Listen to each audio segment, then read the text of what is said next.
뉴스의 진수를 보여주는 인터뷰 뉴진수.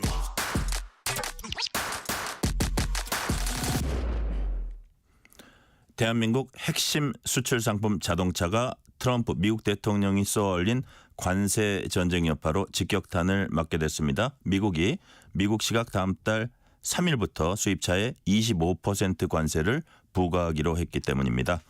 자동차 관세 파장과 대응 방안, 주원 현대경제연구원 경제연구실장과 자세히 살펴보겠습니다. 주원 실장님 어서 오세요. 네, 안녕하십니까.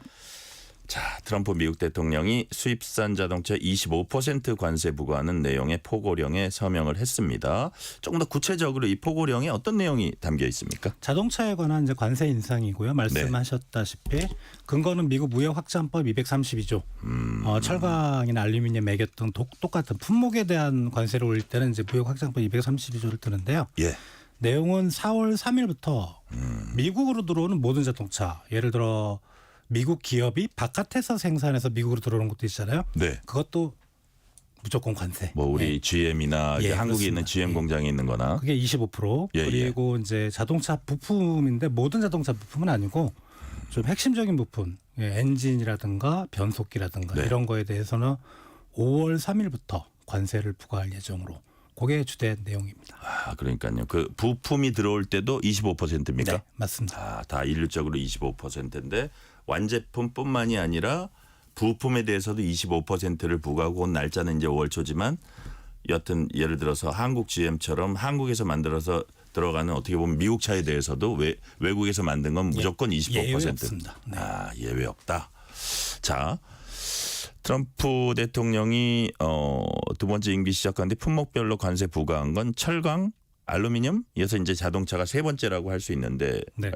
모두 25%로 동일합니다. 네. 25% 부과 비율. 그 특별한 이유가 있는 겁니까? 저도 그게 궁금해서 좀 많이 찾아봤거든요. 예, 그러니까 예. 트럼프 일기 때도 철강 그때 알루미늄에서 관세를 매긴 게 25%였고 예, 예. 중국에 대해서 처음에 조치한 게 이제 중국산 수입품에 대해서 340억 불어치에 대해서 2018년에 네. 트럼프 옛날에 그때도 25%였습니다. 25라는 게 뭔가 꽂혀 있는데 몇 가지 얘기가 있는데요. 이번에 이제 처음에 그 중국산 제품 옛날에 그 철강 알루미늄에서 25%를 때렸을 때 트럼프 일기 때 2018년인데 그때 여러 가지 안을 들고 왔대요. 미국 상무부에서 하나는 네. 이제 쿼터제. 그때 우리가 쿼터제로 빠져나갔잖아요. 또 하나가 24%. 그 24보다 25가 좋지 않냐. 아, 그래서 그래요? 있을 수도 있고. 아, 예.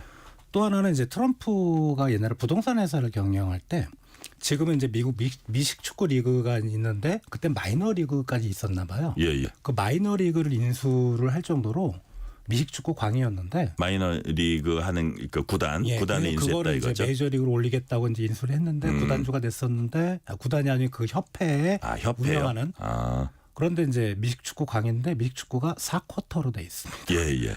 25%가 쿼터잖아요. 예. 네. 그래서 혹시 그걸 갖다 쓰는 게 아닌가. 미식 축구를 워낙 좋아하다 보니까 예. 그래서 뭐 그 정도 설이 있는데 예. 그 뭐 확실한 건 아닙니다. 트럼프도 그렇고 머스크도 그렇고 상당히 또 이게 우리 일반 상식을 뛰어넘는 좋게 말하면 천재성이고 이렇게 잘 예측을 불허하는 게 있기 때문에 우리가 그런 추측까지 해봅니다.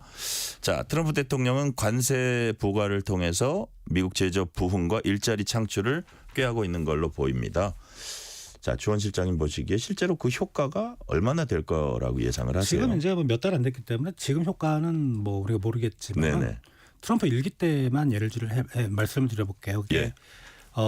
트럼프가 2017년부터 대통령을 했는데 2016년 마지막 해가 오바마 대통령이었는데 그때 미국으로 들어오는 FTA 규모를 GDP로 나눴을 때 네. 그때가 한 18% 정도 나왔거든요. 근데 트럼프 마지막 해가 이제 임기 마지막 2020년이잖아요. 네. 그때가 GDP 22%입니다. 들어온 거죠. 예, 예. 분명히 제조업이라든가 미국에 대한 투자 이런 거 많이 는 거는 확실합니다. 다만 산업별로 보면 네. 자동차, 철강 지금도 미국은 좀 어렵잖아요. 미국 기업들은. 네네. 그래서 뭐 그 주력 산업의 경쟁력이 높아졌나? 이거는 좀 의문인데 아무튼 투자는 많이 된 건 분명하다. 네. 그렇게 생각이 됩니다. 자, 지금 말씀하신 거는 미국 투자는 많이 됐었다. 그 일기 때 보면. 근데 그로 인해서 미국 자동차나 철강이나 여기에 경쟁력이 높아졌나? 이거는 세모 혹은 X에 아닐 수도 가까운 있습니다. 세모 혹은 X일 거다 이렇게 보시는 거고 또 아울러서 어떻게 보면 아까 뭐 제조 부흥과 일자리 창출 이런 플러스적인 효과의 반대죠. 반면에 트럼프 대통령의 관세 부과 정책이 소비자 물가를 인상시킬 거고 주가 하락 뭐 이런 미국 경제에 주름을 깊게 만들 거란 이런 우려도 나옵니다. 주원 실장께서는 이 부분은 어떻게 보세요? 주식시장은 오늘 그러니까 새벽 미국 네. 뉴욕 증시를 보면 이제 확연히 아실 수 있는데 자동차 주들이 다 폭락했어요. 네, 네. 포드, GM 이런 것들은 이제 바깥에서 생산하는 예, 들어오는 것 비율이 꽤 높거든요. 그리고 테슬라도 처음엔 좀 좋았다가 좀뭐 보합 정도로 끝나버렸고. 그래요. 그러니까 자동차 산업엔 그렇게 유리한 게 아니다. 그리고 말씀하신 인플레이션은 우리가 상식적으로 수입 물가가 높아지잖아요. 네. 관세가 25% 때리니까. 다만 이 인플레이션을 우려하는 목소리가 미국 내에서 어디서 나오냐면 반 트럼프의 선봉이라고 할 수 있죠. 네. CNN이나 뉴욕타임스에서 나옵니다. 그래요. 그래서 우리가 약간은 좀 과장된 측면도 분명히 있다. 그래서 인플레이션 압력은 분명히 있을 거로 생각이 됩니다만 CNN이나 이런 데서 보도하는 게 네. 아주 정확한 수치는 아닐 수도 있다. 만약에 폭스에서 그렇게 보도를 했다면 우리가 믿을 만하겠는데 좀 우리가 그것도 좀 고려를 해봐야 될 부분이 아닌가 생각이 됩니다. 매체 특성상 좀 어떤 트럼프에 대해서 강력한 비난을 하는 매체와 좀 중립적인 매체와 그것도 두둔하는 매체 이런 것들을 따져서 좀 살펴볼 네, 필요는 맞습니다. 있다. 네, 물가 인상 부분에 있어서는 물가 인상 압력이 분명히 있을 것이지만 그러나 좀 찬찬히 좀 살펴볼 필요는 있다. 이런 지지로 제가 이해를 하겠습니다. 자, 그렇다면 우리는 어떻게 대응해야 할까 하고 있는데 보니까 이제 현대차가 어떻게 보면 좀 선제적인 대응을 하고 있어요. 현지 공장 생산 능력 증대하는데 총력 기울이고 있습니다. 정의선 회장이 31조 원 투자 계획 백악관에서 밝혔고 미국 조지아주에 첨단 공장 준공했습니다. 막 로봇 위주로 해가지고 그럼에도 불구하고 뭐 8,500명인가 10,000명 가까이 고용할 수 있다고 하던데 더구나 미국 현재 현대 제철 공장도 또 짓기로 했어요. 거기서 이제 철강을 공급하겠다는 거겠죠. 자동차용. 자, 연간 70만 대 수준인 미국 현지 생산 능력 120만 대 수준까지 끌어올린다는 게 현대차 그룹의 계획인데 이런 방식이 바로 트럼프가 원하는 거죠. 예, 정확히 왜냐하면 아까 말씀드렸던 예. 미국으로 투자가 늘었었잖아요. 예. 고용도 해주고. 그렇죠. 그러니까 관세를 매기는 거는 바깥에서 생산해서 들어오지 말고 네. 미국에 팔 거면 미국 내 공장을 짓고 해라. 네. 예. 그게 이제 정의선 회장님이 아마 제 기억으로는 우리 기업 총수가 네. 백악관에서 트럼프와 그렇게 기자회견을 같이 했던 걸 본 적이 없어요. 자, 대통령이 옆에 있고요. 예. 뭐 하원 의장인가 뭐 누군가 서 있고 대단한 거죠. 대단한 예. 사람들이 거기 다 서 예. 있었어요. 대통령뿐만이 아니고 그러니까 트럼프 입장에서는 다 오라 그런 거예요. 예. 그냥. 그래서 예, 중요한 일이니까. 이거 중요하다. 예. 다른 기업, 다른 글로벌 기업들도 보고 배워라. 그런 거를 이제 보여주는 그래요. 거죠. 예. 예. 자, 그 트럼프가 원하는 거다 하는 말씀이시고. 자, 근데 이제 현대차 입장에서 좀 볼게요. 이게 당장 엄청난 관세 철퇴를 피해야겠으니까 이제 그거 오래전부터 좀 계획을 했을 거예요. 그래가지고 이제 공장도 세우고 31조 원 투자 계획도 밝히고 했는데 현대차 입장에서 보면 뭐 과연 그 앞으로 이게 여러 가지 수지를 맞춰볼 때 그래도 뭐 이득이 된다고 생각했으니까 하는 거겠지만 미국이라는 데가 일단 인건비가 높잖아요. 그죠? 네. 농건비, 그 뭐 생산 비용이라는 게 현대차 입장에서 부담이 될 수 있는데 예를 들어서 뭐 멕시코에서 만드는 것보다 훨씬 그렇죠. 부담이 될 겁니다. 예를 들면. 자, 주원 실장님이 보시기에 자동차 생산 기지로서 그리고 시장으로서 앞으로 향후 미국의 어떤 가치 자동차 시장입니다. 어떻게 평가하십니까? 지금 우리나라 자동차, 그러니까 현대기아를 포함해서 우리나라 자동차 전체 수출의 절반이 미국으로 갑니다. 네. 이 문장이 모든 걸 말해주죠. 네. 미국 시장에서 만약에 우리가 밀리면 자동차 산업은 몰락할 수밖에 없고 시장으로서의 저 미국 시장의 가치는 절대적이다. 절대적입니다. 예, 일단 절대적이고. 그러니까 당연히 이제 회장님이 가서 투자계획을 그러네요. 밝힌 거고요. 예. 그리고 25% 관세를 만약에 우리가 그냥 두들겨 만든다면은 현대기아는 매년 최대한 10조 원 정도 손해가 난다고 하거든요. 이게 보면 한 해에 작년 영업이익의 40% 정도를 차지합니다. 거의 버티기 힘든 수준이네요. 예, 이거는 도무지 현대기아로서는 이거는 어쩔 수 없이 들어가야 되는 부분이고 비록 생산 비용이 높다 한들 네. 25% 관세를 받는 것보다는 그래도 괜찮다. 그렇군요. 그런 판단입니다. 그러니까 현대 기아차 그룹으로서는 이거는 불가피한 어떤 선택이다. 이런 취지로 말씀해 주셨고요. 자, 근데 이제 미국 현지 생산량을 이제 증가시키고 크게 늘리다 보면 현대 기아차 국내 생산량에는 당연히 이제 영향을 끼칠 거고요. 뭐 국내에도 또 고용된 사람도 있고 여러 가지 뭐 협력업체 있고 막 다 연계가 돼 있잖아요. 자동차 산업이 얼마나 또 협력업체가 거미줄처럼 연계돼 있습니까? 네. 이런 국내 자동차 산업에는 어떤 영향을 끼칩니까? 뭐 아까 이제 정의선 회장님이 밝힌 것처럼 네. 뭐 70만 대 규모인 생산 능력이 뭐 100만 대, 120만 대까지 미국에서 만들겠다고 하는 거는 네. 반대로 국내에서 수출하는 거는 줄이겠다는 거거든요. 지금 현재 이제 현대기아 쪽에서 국내에서 만드는 게 한 40, 미국에 네. 만드는 한 60. 그렇게 이제 100을 채워가고 있어서 그게 이제 아마 이 계획대로라면 대략 추산해 보니까 이제는 국내가 한 20에서 30, 그쪽이 한 70, 80. 그쪽으로 어떤 그 미국 시장의 수요를 미국 내 생산으로 아마 커버하는 비중이 높아지고 네. 그 말은 이쪽 공장이 안 돌아가면 근로자가 필요가 없고요. 네. 그리고 우리 정부의 법인세를 낼 이유도 없죠. 예, 그러니까 그쪽에 미국 사람을 고용하고 그쪽 미국 정부에 세금을 내고 이거로서는 이 말은 이제 우리 경제는 마이너스다 분명히. 그렇죠. 예, 그렇게 생각이 됩니다. 그렇죠. 우리도 이제 내수도 있지만 우리의 그 근로자들이 임금 받고 다녀야 되는 근로자도 있고 또 이제 그 자동차 부품을 공급하는 협력업체도 있기 때문에 좀 연쇄적인 영향이 있을 것 같다는 말씀이시고. 자, 미국 브랜드 GM 같은 곳은 우리나라에서 생산한 물량을 상당수 수출을 해왔습니다. GM 부평 공장, 르노 코리아 부산 공장 이번 포고령 이제 적용을 받는다고 아까 말씀을 하셨는데 그럼 국내에서 생산되는 해외 자동차 브랜드들은 뭐 어떻게 대응을 해 나갈까요? 이런 경우에. 국내에서 이제 미국 시장 향 글로벌 기업은 거의 GM이 유일하고요. 그렇군요.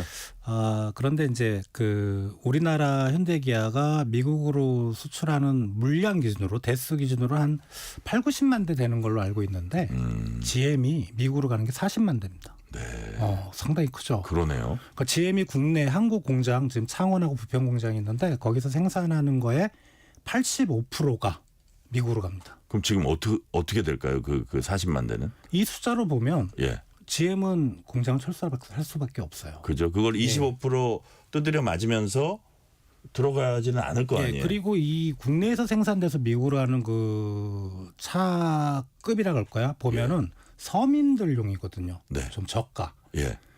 고가가 오히려 이제 25% 맞으면 금액이 올라가는 부분이 크지만 이게 이 가격에 대해서는 탄력성은 저가 브랜드들이 상당히 좀 심각합니다. 그러네요. 그럼 안 팔린다는 얘기죠. 네. 그래서 그런데 이제 GM 쪽에서는 좀 부인을 계속하고 있어요. 당연히 부인하겠죠. 근데 과거에 2018년에 우리 군산공장 폐쇄할 때 사실 그때 GM이 완전히 다 뺄라 그랬어요. 우리 정부가 보조금을 주면서 군산공장 폐쇄하는 걸로 좀 막았지만 네. 이게 그때 10년 동안 우리 공장을 유지하는 조건이었거든요. 그게 거의 다 돼갑니다. 한 2027년이기 때문에 네. 저는 상당히 좀 개인적으로 우려가 되고 만약에 GM이 철수하면 그때도 군산 지역이 경제가 엄청 어려웠잖아요. 근데 인천, 부평 이쪽 경제 창원 쪽이 빠지면 상당히 지금 흔들릴 가능성이 있습니다. 그러니까요. 우리 경제에 지금 적지 않은 영향이 온다는 얘기네요. 자, 조지아 공장 준공식에서 나온 정의선 현대차그룹 회장 발언이 관심을 끌었습니다. 정의선 회장은 미국 정부 관세부가 이유가 굉장히 중요한 시기다. 관세는 국가의 문제다. 따라서 관세 발표 이후 정부 주도하에 개별 기업도 협상해야 한다고 말했습니다. 이거 무슨 뜻이에요?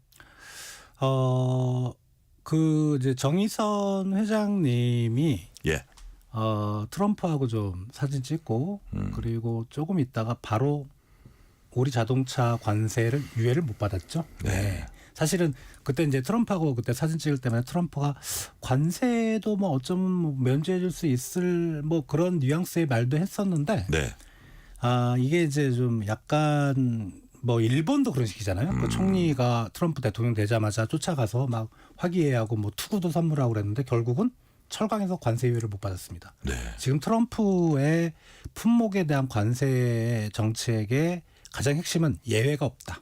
예. 그리고 이제 정의사 장님이 이렇게 얘기한 거는 이제 4월 2일 날 네네. 상호 관세가 있거든요. 예. 이게 가장 비극적인 시나리오인데 예를 들어 뭐 우리 한국에 대해서 몇 프로를 뗄지는 모르겠지만 네네. 10%라고 가정했을 때 예. 25 플러스 10이 될 수 있는 거예요.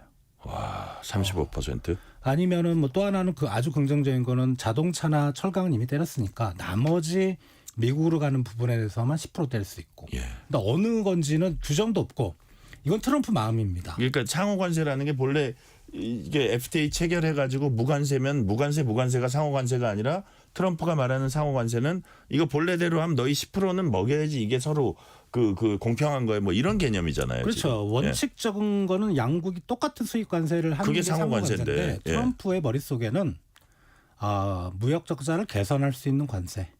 이거 예. 되게 자의적이고 무서운 개념이네요. 그래서 정말 극단적인 경우는 25 플러스 10이 될 수 있거든요. 그래서 네. 이 10 상호 관세에 대해서는 이거는 정부와 정부 간의 협상이기 때문에 아무튼 더 이상 이제 자동차 쪽으로 피해가 안 왔으면 좋겠다라는 뜻으로 보시면 될 것 같습니다. 네. 자, 산업통상자원부 장차관이 여러 차례 미국 이제 다녀왔지만 뭐 장관 차원을 넘어서 조금 더 총괄적인 정책 컨트롤 타워 간의 어떤 소통이 있었으면 좋겠다 이런 지적도 나오는데 한덕수 대통령 권한대행이 직무에 복귀했으니까 사실 뭐 그동안 뭐 주미대사도 했고 통상교섭본부장도 했던가요? 여하튼 그런 쪽에 이제 전문가이기 때문에 좀 약간 더 큰 역할을 뭐 주문하는 분위기도 있나요? 그렇죠. 뭐 나가서는 뭐 대통령도 네. 빨리 좀 결정이 돼서 뭐 미국 트럼프 대통령하고 뭐 정상회담도 네네. 좋겠다라는 원론적인 이야기는 있는데 우리가 생각해 볼 게 네. 캐나다 총리가 트럼프하고 통화를 많이 했거든요. 그리고 아까 말씀드린 이시바 시게루 네. 일본 총리가 트럼프 당선되자마자 가서 화기애애하게 정상회담을 했는데 네. 두 나라가 지금 상황이 어떻습니까? 그러니까 일본이 되게 많이 실망했을 것 같아요. 예, 그래서 제가 말씀드리고 싶은 부분은 정상 간의 회담이 아무 의미가 없어요 지금. 아, 그래요? 예, 전혀 지금 제가 보기에는 회담 해봤자 그 다음에 돌아서서 그냥 때려버리면은 예, 그러니까 오히려 그 실무 차원에서 실무 차원에서 트럼프 정교하게 참모진 통상 관료 예를 USTR 상무부 예. 이쪽과의 소통을 오히려 넓히는 게 우리로서는 가장 이득이지 않을까 그렇게 생각이 됩니다. 자, 이제 각국의 어떤 대응을 살펴보면서 우리를 한번 되돌아보는 라고 하는데 자, 캐나다 반발이 가장 눈에 띄어요. 보복 조치까지 공언했는데 자동차 산업에서 캐나다 브랜드가 어떤 게 있는지 제가 잘 모르겠는데 캐나다, 멕시코 이런 데는 주로 자동차 생산 기지로서 역할을 했던 거 아니에요? 캐나다는 브랜드가 없고요. 그러니까요. 뭐 있긴 있을 것도 같은데 아무튼 뭐 이게 세계적인 브랜드나 이런 건 없을 거 아니에요. 예, 그러니까 캐나다에 뭐가 문제냐면 미국 자동차하고 부품이 미국으로 하는 수입 그 비율을 보면 네. 멕시코가 가장 높아요. 멕시코가 35%인데 2등이 캐나다 13%나 됩니다. 이게 그래요? 뭐냐면 그 캐나다에 이제 온타리오주라는 데가 저는 가보지 못했는데 거기에 미국 자동차 회사 포드, GM, 스텔란티스 그리고 일본 자동차 토요타, 혼다 이런 생산 공장들이 다 거기에 밀집돼 있습니다. 제가 보기엔 뭐 여건이 좋은가 봐요. 예, 그죠? 그러니까 아무래도 뭐 생산비가 좀 낮고 그러니까요. 그럴 수 있겠죠. 예. 예.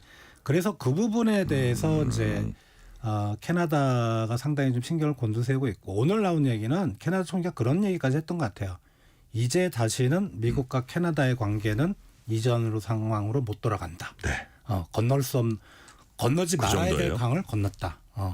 그래서 아주 뭐 지금 캐나다는 미국하고 아주 그냥 대립각을 엄청 세우고 있습니다. 새로운 수상이 또 아주 강경한 그 입장을 보이고 있고 반면에 반대쪽 이웃나라 멕시코 측 반응은 사뭇 다릅니다.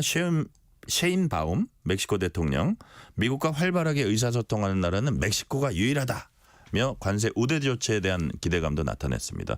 멕시코한테 뭐 해줄 수 있는 게 있나요? 미국이? 멕시코에 대해서 트럼프가 항상 요구하는 거는 네. 불법 이민과 마약 문제거든요. 이 멕시코 정부가 그 부분을 적극적으로 요번에 어필을 하고 있고 요번 건에 대해서도 이제 멕시코 대통령이 적극적으로 더 노력하겠다. 예. 납작 엎드리고 있죠. 예, 캐나다하고 그러니까요. 멕시코는 좀 전혀 다른 방향으로 움직이고 있습니다. 일본 말씀은 아까 하셨지만 그 총리가 정상회담에서 그렇게 좋은 모습과 뭐 제가 뭐라고 표현은 국가 원수니까 안 하겠습니다. 그런 모습을 보였는데 이렇게 되니까 그렇게 공을 들였는데 일괄 적용 받게 되니까 일본 유감을 표했고요. 자, 미국 자동차 시장에 주목하는 또 다른 주요 수출 주체가 바로 독일, 스웨덴 같은 이런 유럽입니다. 유럽은 어떻게 지금 대응하고 있어요? 지금 보복 관세를 하겠다. 그렇죠. 그런데 예. 지금 유럽 자동차 예를 들어 뭐 독일 같은 경우는 독일의 3대 자동차 업체들만 보면 네. 대미 수출량이 73% 되거든요. 유럽 네. 경제에서. 네. 독일이 네. 상당히 타격이 클 것 같고 예를 들어 뭐 포르쉐 같은 그런 거는 예. 세 대 중에 한 대꼴이 미국으로 갑니다. 아, 그래요. 예. 그러니까 뭐 사실 보복 관세한다고 좀 큰 소리 칠 상황은 아니고요. 그러니까요. 예, 납작 엎드려야 되는데 예. 또 유럽 사람들이 자존심 있잖아요. 자기네들은 수천 년의 역사를 가지고 있는데 나라 세운 지 한 200년, 300년밖에 안 된 저 나라가 돈 많다고 저러고 있으니까. 쉽게 고개가 안 숙여져요. 예. 그래서 아마 올해까지는 그럴 것 같고 올해 말서부터는 네. 아마 고개를 숙일 겁니다. 막 뻗댕기다가 예. 뭐 그런 거 이거 아니겠습니까? 네. 우리 산업이 살아야지 뭐 이렇게 되는. 예. 자, 아까 이제 잠깐 주원 실장님이 말씀하셨어요. 또 하나 예고된 파고가 다음 달 2일 상호 관세 부과입니다. 자, 미국 해방의 날 모든 국가를 상대로 예외 없이 부과한다 이런 얘기를 했습니다. 아직 구체적으로 파악된 건 없죠. 예, 없죠. 그 더티 15이라고 네. 더러운 15개 국가를 이제 스콧 베센트 재무부 장관이 얘기를 했었는데 네. 여기 보면 대충 미국에 대해서 무역 적자를 크게 내는 그 순위를 따지면 15개 정도 나오더라고요. 네. 그거 더티라 그랬어요. 예. 그게 왜 더티인지는 모르겠는데 뭐 아시다시피 중국 예. 그리고 우리나라는 한 8위 정도 되고요. 우리나라도 더러운 거네요. 예. 그러면 예. 그래서 여기에 들어가게 되고 이 나라들에 대해서는 상호 관세를 매기겠다고 하는데 네. 지금 여러 가지 얘기는 나오고 있는데 아마 가장 유력한 게 부가가치세율 정도를 생각을 하고 있는 것 같고 네. 한국과 일본은 좀 낮은 편입니다. 이들 나라 중에 한 10% 정도 되고 네. 유럽이 한 20%. 예. 그래서 그걸 기준으로 하지 않을까. 뭐 부가가치세율로 관세율을 정하는 게 말도 안 되는 건데 네. 아무튼 뭐 지금 이건 트럼프 마음이니까 다음 주에 예. 나오거든요. 예. 한번 좀 지켜봐야 될 부분인 것 같습니다. 네. 자, 시간이 거의 다 됐으니까 마지막 질문 하나 해볼게요. 자, 그렇다면 이 트럼프발 관세 전쟁의 최후의 승자는 누구인가? 그건 오직 트럼프, 미국만 최후의 승자가 될지 아니면 이 파고 속에서 우리나라가 승자 대열에 합류할 수 있는 방안도 있을 것인지 그건 약간 전망이라 그럴까요? 이렇게 한번 마무리를 해주세요. 지난 트럼프 일기 때 승자는 트럼프는 아니었습니다. 네. 예, 분명히 아니었고요. 예. 오히려 우리나라 같은 나라가 좀 틈새 시장을 들어갈 수도 있거든요. 왜냐하면 네. 같이 관세를 매기더라도 중국산이 더 높을 수가 있거든요. 그 부분을 파고 들어갈 수 있고 우리의 경쟁국이 더 어려우면 우리가 그걸 파고들 수 있다. 그리고 우리 그 뭐 반도체나 자동차 기업들은 예. 되게 발빠르게 움직이고 있어요. 트럼프가 우리나라에 대해서는 그렇게 적대적이진 않습니다. 아, 그래요? 그래서 그런 부분을 이용하면 총성 없는 제3차 세계대전에서 승전국 쪽에 네. 지금 모든 나라들이 모든 경제 열강들이 경제 영토를 뺏으려고 지금 눈에 불을 켜고 있잖아요. 우리나라가 경제 영토를 뺏는 전쟁에서 식민지는 안 될 수 있고 승전국 쪽에 설 수도 있겠다라는 네. 개인적인 의견을 말씀드려 봅니다. 자, 주원 실장님께서는 총성 없는 경제 전쟁, 관세 전쟁에서 우리나라가 승전국의 그 자리에 설 수 있는 가능성은 여전히 열려 있다 이렇게 말씀하셨습니다. 오늘은 여기까지 듣겠습니다. 주원 현대경제연구원 경제연구실장이었습니다. 실장님 말씀 감사합니다. 감사합니다. 퇴근길 당신